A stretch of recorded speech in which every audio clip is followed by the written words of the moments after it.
Ngayon guys, mag-install tayo ng Office 2016.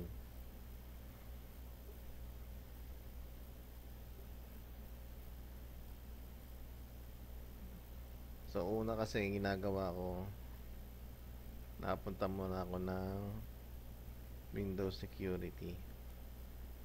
Yan, ino-open ko muna to. Tapos ino-off ko siya. Itong virus and threat protection setting. Yan, ino-off ko muna. Yung real-time protection. Last yes lang tayo dyan.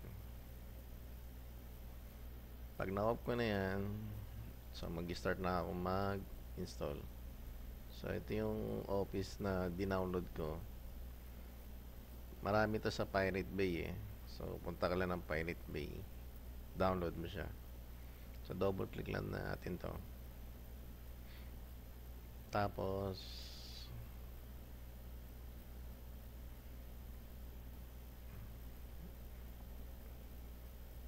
yan. To click mo lang tong setup. Double click lang. So yes tayo.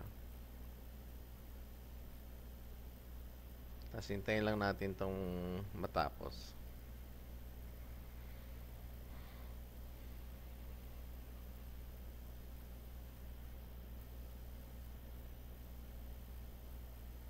Yan.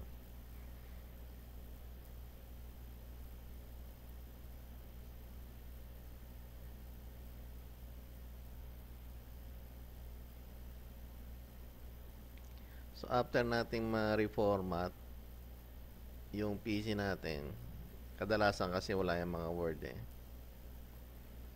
So ito yung para magkaroon siya ng Word, ito yung installation. Tapos habang ini-install natin tong Office, ang ginagawa ko madalas nagda-download na ako ng Google Chrome. So open natin tong Microsoft Edge. Yan.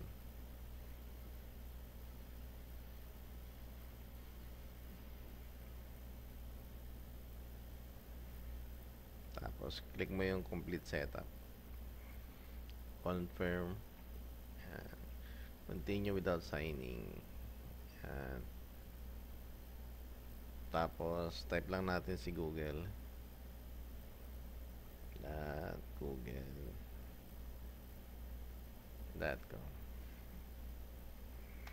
So enter lang natin. Tapos ito kadalasan lumalabas 'to eh. So click mo lang yung yes. Yan. Tapos ito inaalis ko 'to eh kasi makulit 'to eh. So ina-uncheck ko 'yan.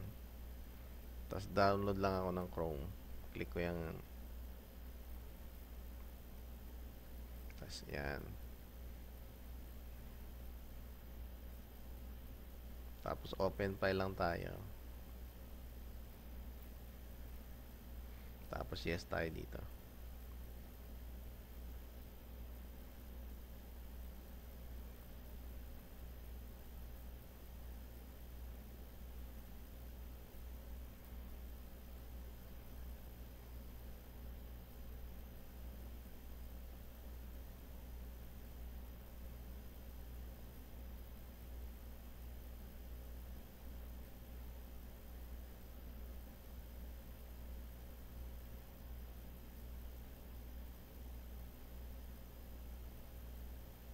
Tapos close na natin si Microsoft Edge. Yan. Tapos minimize muna natin siya. Yan.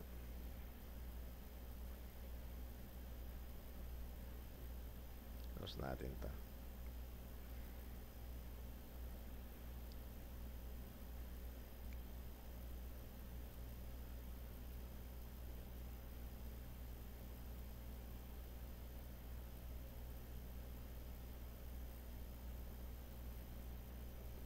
Medyo matagal talaga tong Office eh.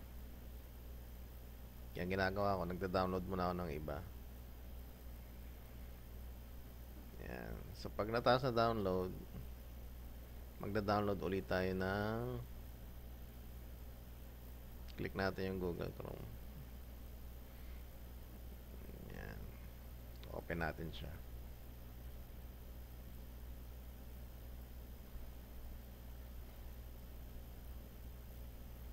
Yan. Down sign in muna tayo. Yan. Tapos skip natin siya. Yan. Tapos ito, click mo yung more. Tapos got it. Yan. I-download natin yung iba pang apps. Para lahat ng basic apps na gagamitin mo sa computer, meron ka na. So, yung next kong dina-download is yung WinRAR. Yan. Type mo lang WinRAR download.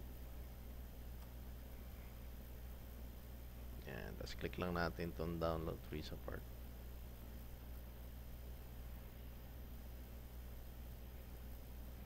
Yan. So, ito. Click mo lang din to. So, yun na yun. So, ito yung step by step niya.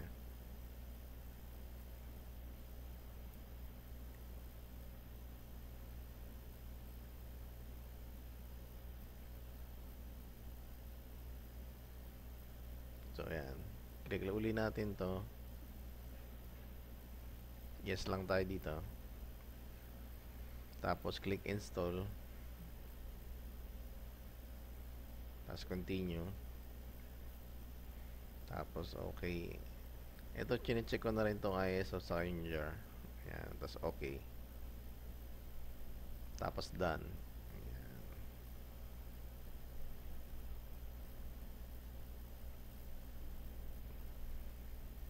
So, okay na yun. Ngayon, ang next natin is yung Adobe Reader. Ito. Adobe Reader. Ayan. So, dito tayo sa download, Adobe Reader. Yan, 3D. Viewer lang. Yan. Okay. So, dito kasi sa site na to, pag kinlik mo to at hindi mo na-uncheck tong install MacAPI, mada-download din to. Ayoko isama tong MacAPI kasi meron na tayong sariling antivirus. So, uncheck ko to. Tapos download yung Acrobat Reader. Yan. So, na-download na, no? So, mamaya na natin i-install to after nitong Office kasi hindi siya tutuloy. Kaya hintayin natin matapos tong Office bago natin i-click yung install na downloads. Yan. So, malapit na to. Wait lang natin.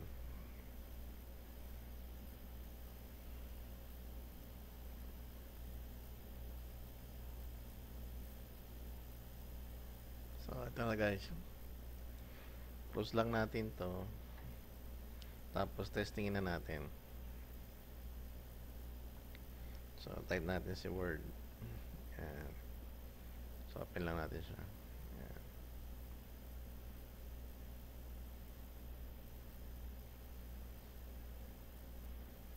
Yan.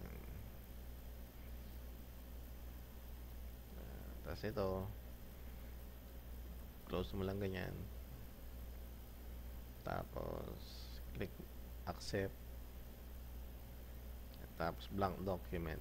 Yan. So, kung mapapansin nyo, hindi pa siya activated. Yan. Yan o. Activation required. Pero magagamit na to. So, try naman natin yung Excel.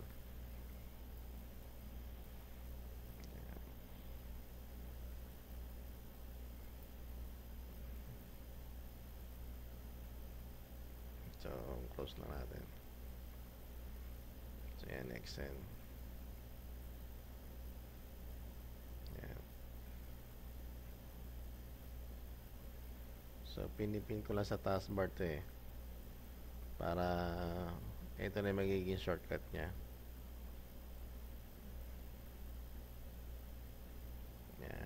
Hello guys, i-activate natin yung word. So gamit ko ito. Ito yung pang crack natin. Double click lang. Tapos yes.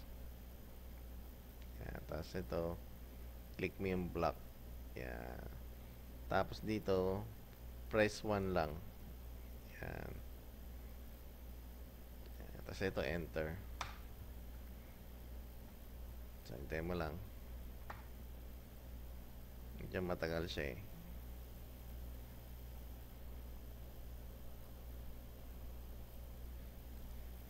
Yan. So, ganun lang. Ganun lang kasimple. So, nag-successful na siya. Yan. Press any key to continue. Tapos exit lang. Yan. Yan. Tapos testingin natin kung activated na.